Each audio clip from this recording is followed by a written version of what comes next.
ఎలాంటి నిబంధనలు పాటించకుండా ఉమ్రా యాత్ర సాగుతుంది. ఈ యాత్రకు వెళ్లి ప్రమాదానికి గురైన వారు వ్యక్తిగత పూచిపై వెళ్లినట్లు ట్రావెల్స్ నిర్వాహకులు చెప్తున్నారు.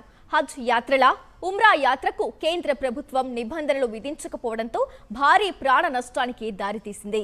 హజ్ మాసంలో తప్ప మిగతా ఏడాదంతా ఉమ్రా యాత్ర కొనసాగుతుంది. అయితే ఈ యాత్రకు కేంద్ర ప్రభుత్వం గాని కేంద్ర హజ్ కమిటీ గాని ఎలాంటి నిబంధనలు రూపొందించింది లేదు. దీంతో ఉమ్రా యాత్రకు తీసుకువెళ్లేందుకు ఎన్నో ప్రైవేటు ట్రావెల్స్ వెలిశాయి. యాత్రకు వెళ్లే ఒక్కో వ్యక్తి నుంచి ట్రావెల్స్ సిబ్బంది 1,00,000 నుంచి 1,50,000 వరకు వసూలు చేస్తారు.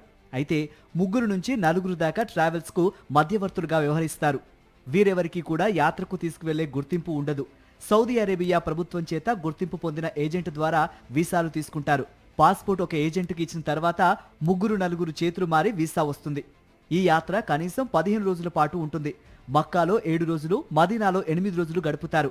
ఉమ్రా యాత్రలో భాగంగా మక్కా, మదీనా నగరాల్లోని అన్ని పుణ్యక్షేత్రాలను దర్శించాల్సి ఉంటుంది. దీంతో సమయాభావం లేక యాత్రకు వెళ్లిన వారు డ్రైవర్లు కూడా అలసిపోతారు. ఒక్కోసారి టైం తక్కువగా ఉంటే డ్రైవర్లు బస్సు వేగం కూడా పెంచుతారు. ప్రమాదానికి గురైన ఆ బస్సును నడిపిన డ్రైవర్ కూడా 2-3 రోజుల నుంచి అలసిపోయి ఉన్నాడని, నిద్ర లేకపోవడంతోనే ముందున్న డీజిల్ ట్యాంకును ఢీకొట్టాడని యాత్రికుల బంధువులు ఆరోపిస్తున్నారు. హజ్ యాత్ర మాదిరిగా ఉమ్రా యాత్రకు ఎలాంటి నిబంధనలు లేవు. ఉమ్రా యాత్రకు ప్రైవేటు ట్రావెల్స్ వారే తీసుకెళ్లడంతో యాత్రికులను తీవ్ర ఇబ్బందులకు గురి చేస్తారు. యాత్ర తొందరగా పూర్తి కావాలని, ఎక్కువ రోజులు హోటళ్లలో బస చేస్తే డబ్బు ఖర్చు అవుతుందని ఏ నిబంధనలు పాటించరు. సౌదీలో వీసా జారీ చేసిన ట్రావెల్స్ కు యాత్రకు వెళ్లిన వారికి ఎటువంటి సంబంధము ఉండదు. ఇక్కడ పాస్పోర్ట్ తీసుకున్న ట్రావెల్ ఏజెంట్ కూడా యాత్రకు రాడు. ఎవరో తెలియని వ్యక్తుల ద్వారా యాత్ర షెడ్యూల్ ఉంటుంది. దీంతో వారు తొందరగా యాత్ర పూర్తి చేయాలి, తక్కువ ఖర్చు కావాలని ఫిట్నెస్ లేని బస్సులు, మామూలు వసతులు కల్పిస్తారు.